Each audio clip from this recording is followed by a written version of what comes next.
চলো আজ তোমাদের আমি আমাদের দুই বাড়ির বিয়ের কার্ড মানে নিমন্ত্রণ পত্র তোমাদেরকে দেখাবো। দেখো আমাদের তো ভাবে পার্টিপত্র বলে কিছুই হয়নি, দু বাড়ি থেকে জাস্ট বলে একটা পাঁজি দেখে ডেট বুক করা হয়েছিল। কিন্তু আমাদের আরেকটা নিয়ম আছে, যেটা হলো মেয়ের বাড়ি থেকে ছেলের বাড়িতে আগে বিয়ে করতে আসার জন্য একটা আমন্ত্রণ পত্র দিতে হয়, আর ছেলের বাড়ির পক্ষ থেকে দেওয়া হয় বিয়ের আসরে মানে বিয়ের পরে, যাতে মেয়ের বাড়ি থেকে বউ ভাতে সবাই আসেন সেই জন্য।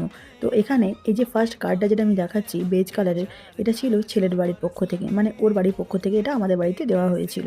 আর আমার বাড়ির পক্ষ থেকে যে কার্ডটা দেওয়া হয়েছিল সেটা তোমরা আমার আগে শর্টসে অবশ্যই দেখেছো, তাও আমি তোমাদেরকে একবার দেখিয়ে দিই। এখানে এই যে রেড কালারের কার্ডটা দেখতে পাচ্ছ তোমরা, এটা আর কি বলতো, ও কোনোভাবে ভিডিওটা মানে ক্লিপসটা হয়তো ডিলিট হয়ে গেছে, জানি না কি হয়েছে, ভেতরের পোর্শনটা আমি তোমাদেরকে এখানে এভাবে দেখাতে পারিনি, বাট তোমাদেরকে আমি সেই শর্টসে থেকে একটু পোর্শন তোমাদেরকে আমি তুলে ধরেছি যে আমার বাড়ির বিয়ের কার্ডটা ঠিক কিরকম ছিল। এই যে এটা ছিল আমার বাড়ির বিয়ের মানে বিয়ের বাড়ির কার্ড, যেটা ওদের বাড়িতে দেওয়া হয়েছিল মানে আমন্ত্রণ করার জন্য। আমাদের বাড়ি থেকে দুটো কার্ড হয়েছিল, সেটা তোমরা আগেই দেখেছো। কার্ডগুলো তোমাদের কেমন লেগেছে সেটা কিন্তু অবশ্যই কমেন্ট করে জানিও, আর যদি ভালো লেগে থাকে তাহলে একটা লাইক করে দিও।